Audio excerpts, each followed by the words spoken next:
Season 2 of the Pat and JT podcast. Oh man, I'm here at last. The first time, always gonna be the best. Come on! Exclusively on the Hurrdat Media Network. Good morning, good afternoon, good evening, good weekend, whenever it is that you happen to listen. Right now, it is not Pat and JT today. I'm just going to tell you that right now. Pat has grown a beard, and every once in a while he threatens to, and he also grew about, I don't know, a foot. Hello. Cam, how you doing? Hi, I'm Cam. How are you? Good. And you just, what's that? I was just saying, hi, I'm Cam. How are you? You froze up on my end. I apologize. Oh, that was my end. I was like, uh-oh, he was stuck. That's okay. So you've been on the podcast before. This isn't like it's unheard of. But thanks for popping in. I appreciate it. But of course, yeah. Yes. When Pat's away, we have fun. That's the deal. Right? Talk about other stuff. Big thank you to our partner in crime. And I say that with quotes around it because this month happens to be Cybersecurity Awareness Month, and Centris Federal Credit Union is right on top of it. They're watching out to protect you and also to give you some tips and hints on how to stay safe, not only for them keeping your money safe, but also you just staying safe when it comes to being online. So October, again, Cybersecurity Awareness Month, they have a whole section about it on their website that offers all kinds of free resources. And that is centrisfcu.org/cybersecurity-center. It probably is easier that if you just go right to centrisfcu.org, and I'm sure you can find your way around easily.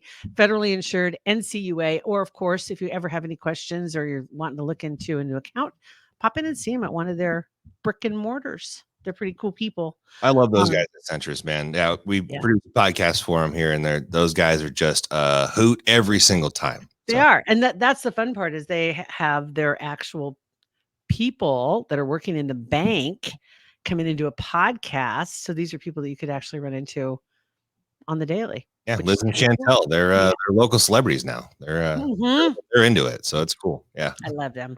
So, all right. So I guess first and foremost, we got to think about what's going on in Cam's world. Let's go there because you bring a whole new dimension to the Pat and JT podcast. Yeah, I mean we're just crushing it around here. I guess on a personal note, I just finished that Ahsoka Star Wars show. Star Wars. Okay, it's on Disney, and I don't hate Disney. So I don't know anything about it. What's the fill us in? It gets really into the weeds. So from a person who doesn't know Star Wars, it's going to sound really boring. But here we go. After 1, 2, 3, the first 3 movies that came out in the 90s. Mm-hmm. The numerically first 3. So it's after those, but before the original 3 that came out in the 70s and 80s. So it happens in between there. And it basically follows Darth Vader's Padawan on her journey through some stuff. So it's Padawan's a Jedi trainee. Ah, got it. Okay. You have the Jedi Master, and then you have the trainee. You might have to dumb it down just a little bit. Fine. I figured Padawan was a common phrase, commonly known situation. But it's a talking Klingon I can follow, but right. Whole nother thing for me. It just follows her through some stuff, meet some old friends and some new friends as well. So it's a really fun time. I had a great time. My wife was super bored. Like she's like, "Oh, I thought that was over." I'm like, "No, it's weekly releases. So every Tuesday we're doing it." Oh, all right. So she'll just play backgammon on her phone. So I was like, kill an hour, The Star Wars. How many TV shows? Star Wars TV shows. There's 5 or 6 of them. Because I can, but if you're a fan, right where they plug in to the timeline. I kind of had to look it up. They do provide you a timeline, so you're like, when is this exactly? Because there's so many other animated shows too that I never watched. Oh my god! Kind of fall in there as well. So it's just a whole mess. You got to really know when you're happening. I guess. Yeah. Star Trek. I do much better with Star Trek than Star Wars. Yeah, I could. Yeah.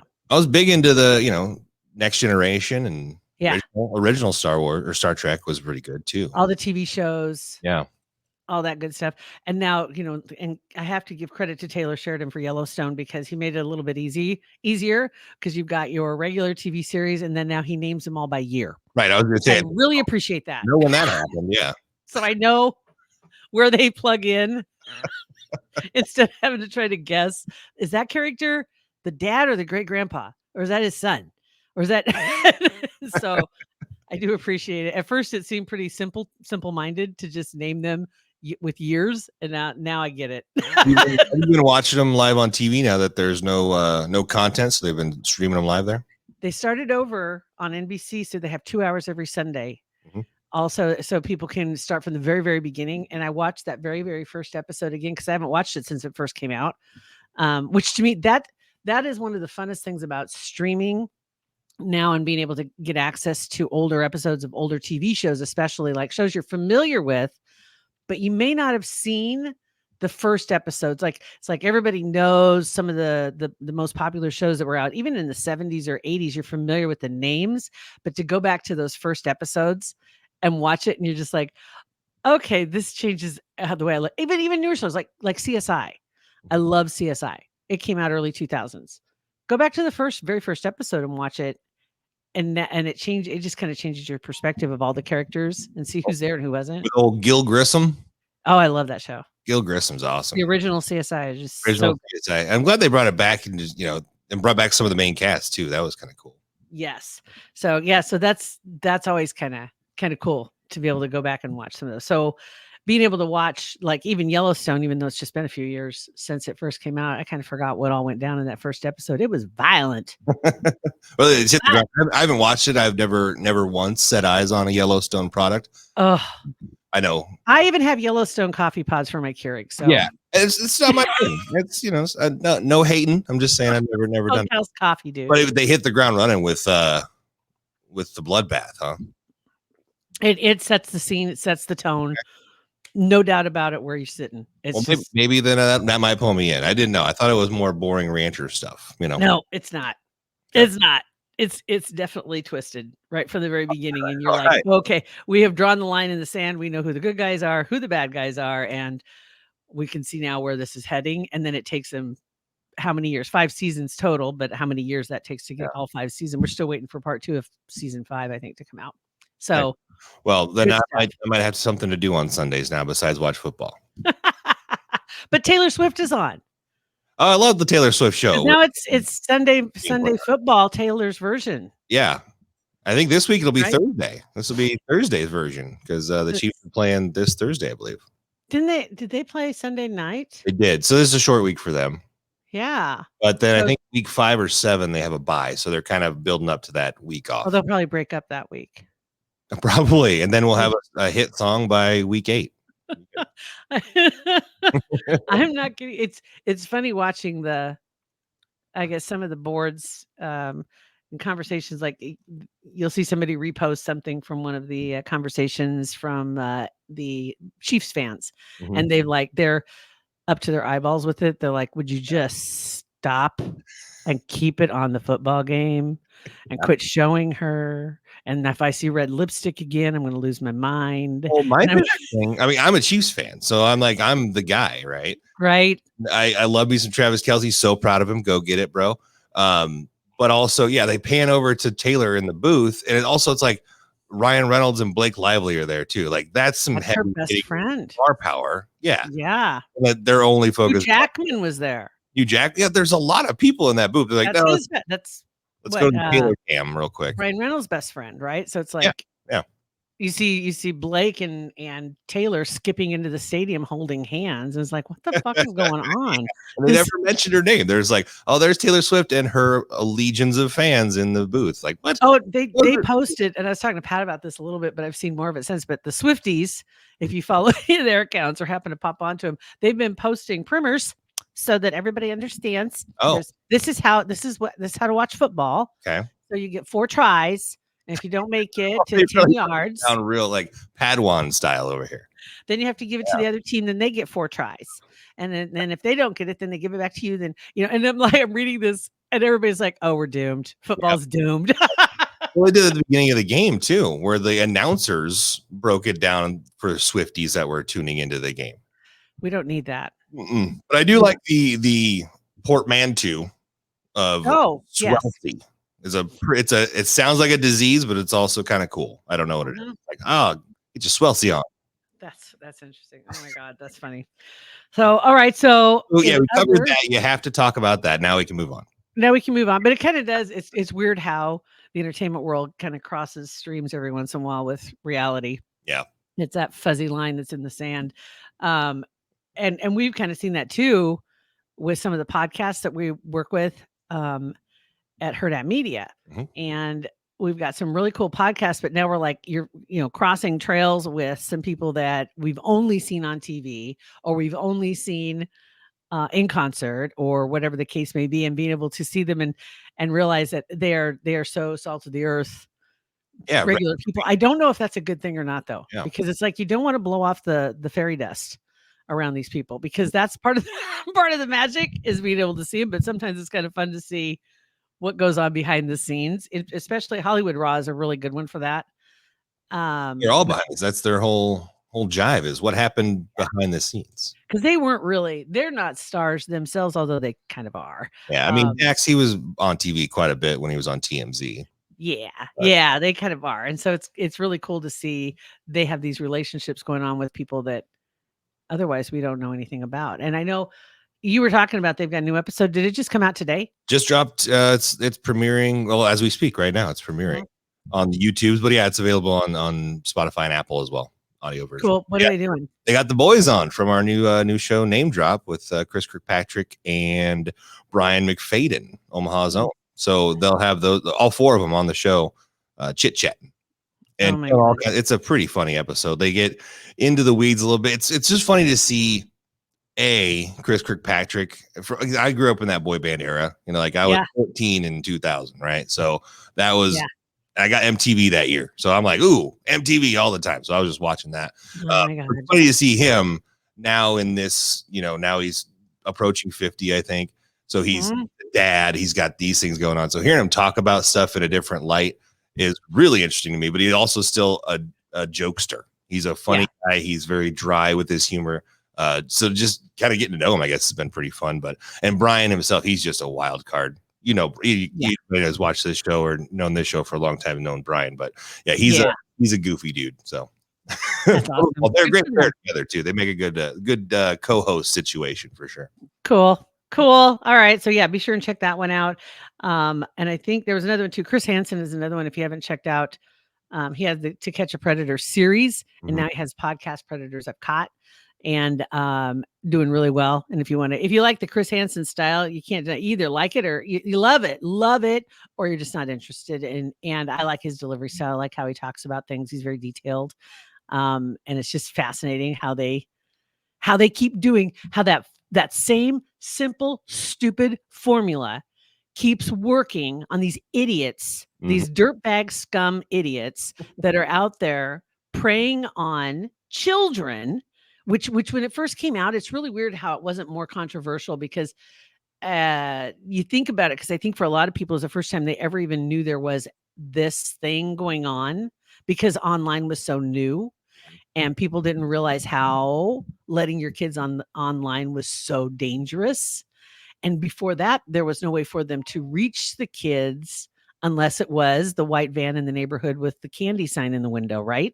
Right. So now they had a way to get in the house and get right to the kid directly. And that was probably one of the more inspired shows to show people what was really going on.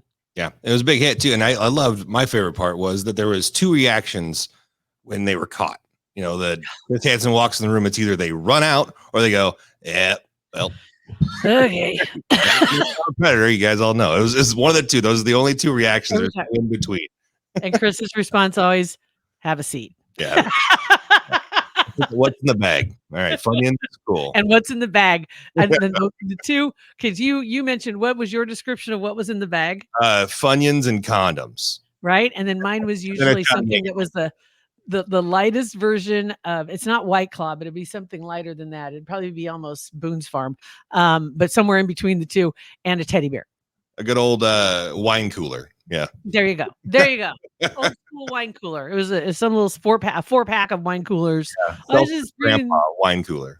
They were home by themselves, and I was just wanting to make sure they were okay. And yeah, it was just unbelievable. It was just unbelievable. and it still works to this day. He's still doing it too. Yeah. So I don't know how long the show hasn't been on TV.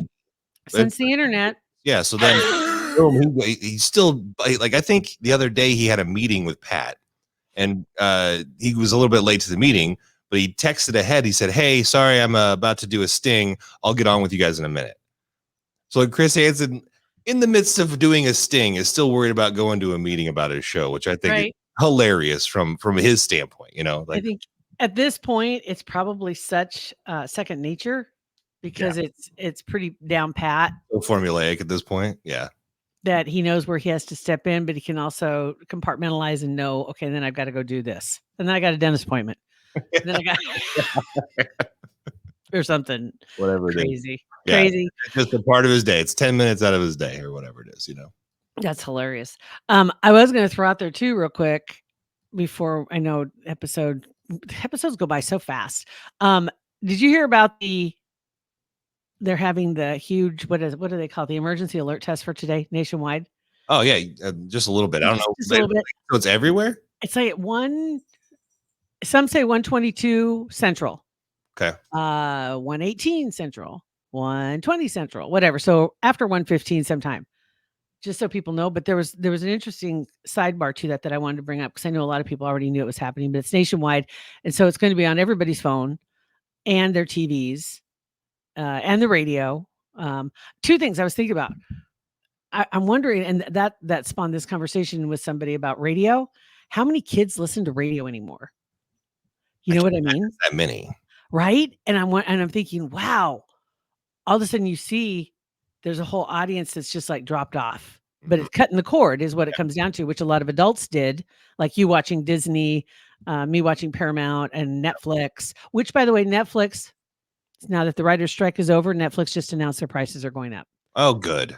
Yeah. I think the thing I keep Netflix for anymore is Seinfeld reruns. So I could. I think you can find them on, there's a free app, Tubi. Tubi? I think it's on there. TUBI. Oh, that'll save me what's it going to go up to, like $15 a month? It didn't have. Well, let me double check that. Hold on. I think it's at $9.99 now. Netflix is planning to raise prices. Let me see if they put a number in here. $16 a month. $16. 16 for ad-free. Premium plan will be $20, and then they'll have a $10 mid-tier ad-supported. No. Oh. Looks like there might be a $10 one that you can get into too. I'm not sure what the difference is between 20. The standard tier though is $16, ad-free standard. I mean, that's Okay. So yeah, whatever everybody kind of has now will be 16. Kind of. That's like the price of one movie going to the theater. So that's just it. You're conditioned to get stuff for free and then maybe pay $5 a month.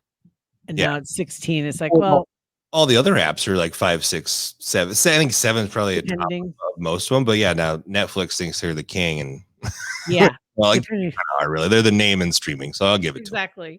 But they brought up the whole deal with this alert, the emergency alert. So if your TV's not on, you won't get it on the TV. And I was wondering, okay, if your TV's on but you're streaming Netflix, you aren't going to get it, right? Because they're talking broadcast. Yeah. So if you're watching a soap opera in the middle of the day, you might get it. And the same way for soap operas at night, so I'll be good. See, that's just it. If you're streaming on demand, do you still you won't get it?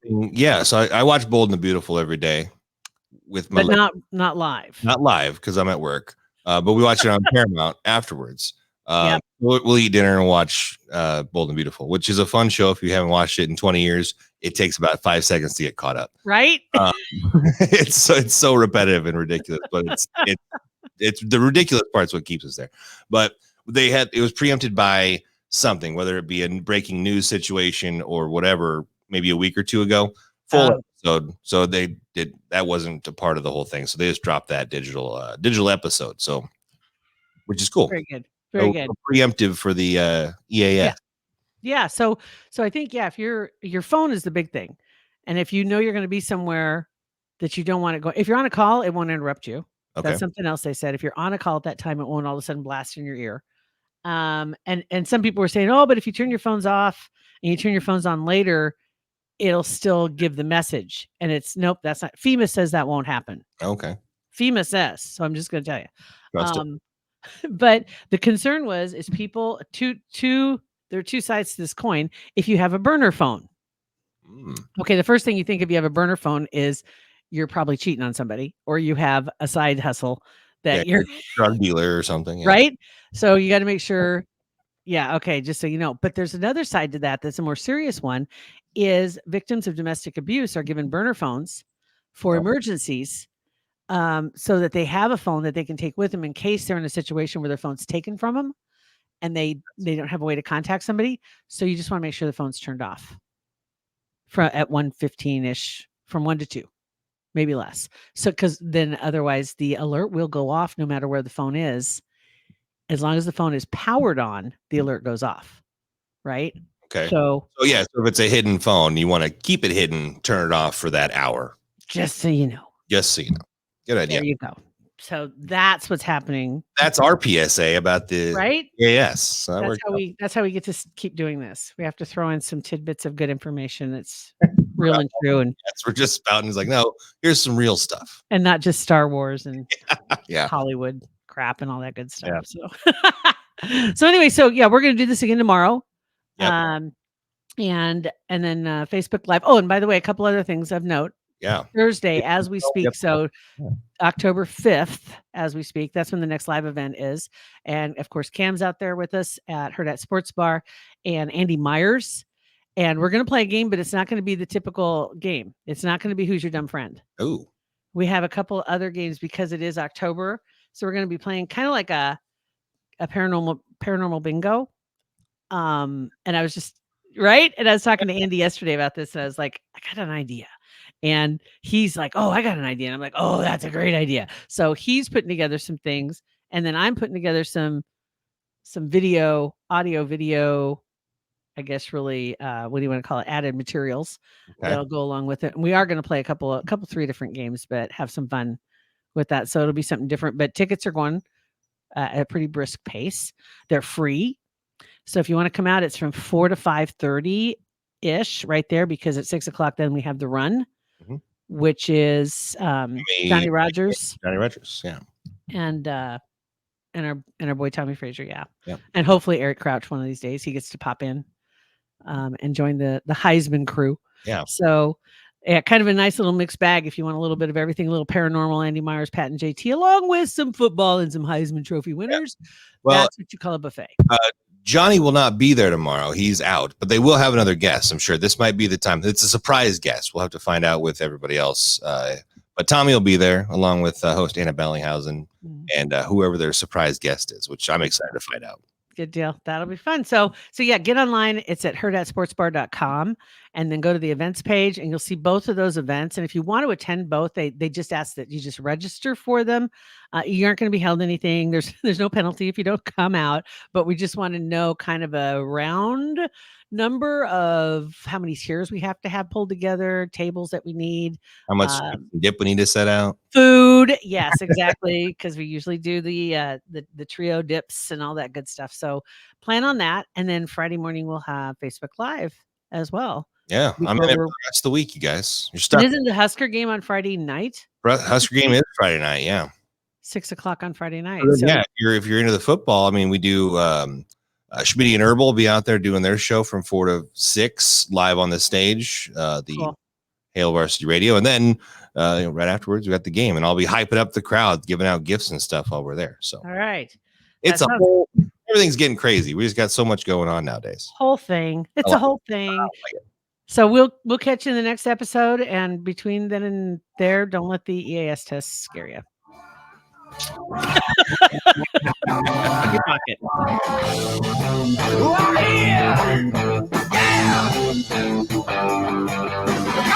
Pat and JT podcast, a Hurrdat Media Production.